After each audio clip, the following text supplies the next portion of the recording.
গুলি চালাতে চালাতে অজিত পাজাকে পর্যন্ত অ্যাটাক করে দেওয়া হয়েছিল।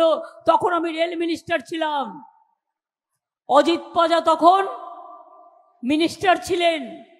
আমি নিতে গেলাম, গিয়ে দেখলাম গুলির বন্যা চলছে। আমি সামনে দাঁড়ালাম, দাঁড়িয়ে বললাম, এই কত গুলি আছে আমাকে ছোড়, অযোধ্যা চলে যান। সব গাড়ি ক্লিয়ার করে তারপরে আমি ফিরে এসেছিলাম, মনে রাখবেন।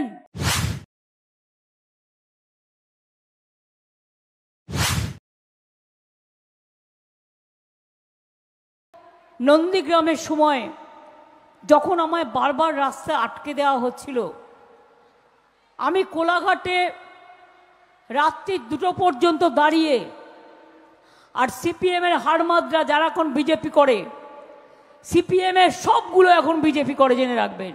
সিপিএমের হাড়মাদ এখন বিজেপির ওস্তাদ হয়েছে।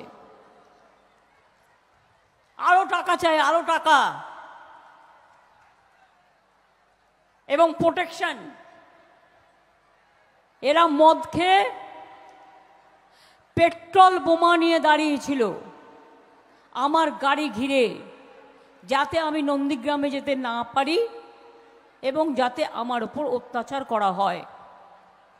আমি চিরদিন কৃতজ্ঞ থাকবো একটি মানুষের ওপর।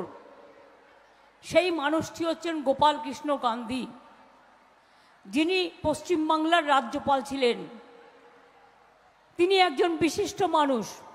আজকের রাজ্যপালের কথা আমি বলবো না, রাজ্যটা আছে, পালের গোদাটা কোথায় হারিয়ে গেছে। আমি বলবো সেদিনের কথা।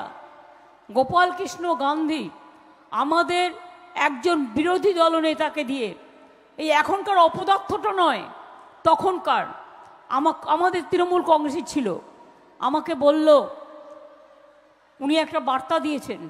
আমি বললাম কি?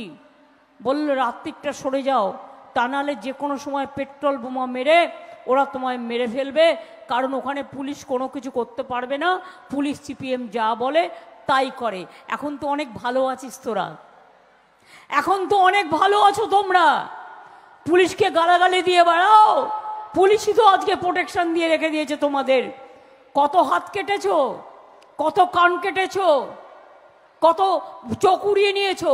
এই তো দাসপুর, আমি সেদিন গেছিলাম দেবের এরিয়া, শুধুমাত্র আমাদের হয়ে দেওয়াল লিখেছিল, তার চোখ উপরে নিয়েছিল। আমি তার বাড়িতে গিয়েছিলাম অজিত ভুইয়ার সাথে। কেশপুর আমি গিয়েছি মিটিং করতে, জলপাইগুড়ি একটা নতুন রেল স্টেশন উদ্বোধন করতে। 7 জনকে একসাথে মারলো। আমাকে ফোন করলো কেশপুর থেকে, দিদি আপনি যদি না আসেন, যতক্ষণ আপনি না আসবেন আমরা ডেড বডি কবর দেব না। আমি সেই উত্তরবঙ্গ থেকে হাওড়া হয়ে আবার কেশপুরে এলাম, তারপরে রাত্রি 2টোর সময় তাদের কবর দেওয়ার ব্যবস্থা করলাম। আমি এসব ঘটনা জানি। যারা বড় বড় কথা বলে আজকে তৃণমূলকে, তারা জানে আমরা কি লড়াই করেছি। গর্বে তাই একজন মা হাউমাউ করে কাঁদছেন, তার 2টি ছেলে খুন হয়ে গেছে। আমি গেলাম তার বাড়িতে, মাটি বলছে, বিধবা মা বলছে, মাগো আমি 2টো অস্ত্র চাই। আমি বললাম অস্ত্র? আমি একটু অবাক হয়ে গেলাম। উনি বললেন, আমি এক হাতে একটা বন্দুক চাই, আর একটা হাতে তৃণমূলের পতাকা চাই। আমি বললাম কেন? বলল, যে সিপিএম আমার ছেলেদের খুন করেছে আমি তাদের বদলা নিতে চাই। আমি মায়ের মুখে কথা শুনেছিলাম।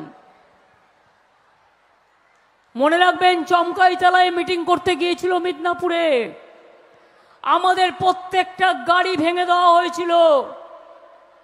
গুলি চালাতে চালাতে অজিত পাজাকে পর্যন্ত অ্যাটাক করে দেওয়া হয়েছিল।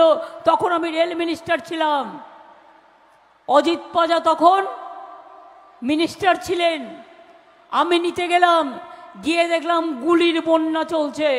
আমি সামনে দাঁড়ালাম, দাঁড়িয়ে বললাম, এই কত গুলি আছে আমাকে ছোড়, অযোধ্যা চলে যান। সব গাড়ি ক্লিয়ার করে তারপরে আমি ফিরে এসেছিলাম, মনে রাখবেন, ভুলে যাবেন না। আর একটা ঘটনা যদি বলি আপনাদের, বাঁকুড়ার বিক্রমপুরের একটি পরিবার ছিল, তার 2 ছেলে কর্নেল কর্নেল কাজ করতো আর্মিতে, বাড়িতে বেড়াতে এসছে মায়ের কাছে। এবার সন্ধ্যা ঘনিয়ে এসছে, হঠাৎ দেখে বাড়িটা অন্ধকার হয়ে গেল। এবার মা দেখছে একটা ছেলে মায়ের কোলে মাথা রেখে শুয়ে পড়ল। মা অন্ধকারে বুঝতে পারেনি যে ওর অনেকটাই তখন মুন্ডু কেটে দিয়েছে। ও অস্পষ্ট বলল, মা একটু পানি দেবে? মা বলল, তো হ্যাঁ বাবা আমি আনছি। পানি আনতে গেল, পানি আনতে এসে দেখে আধখানা করে রেখে দিয়েছে দুই ছেলেকে। তার আরেকটা ছিল, নাম ছিল সেলিম। সেই ছেলেটিকে আমি ভাইফোঁটা দিতাম, আমার কাছে আসতো। আমি এসব ঘটনা ভুলছি না।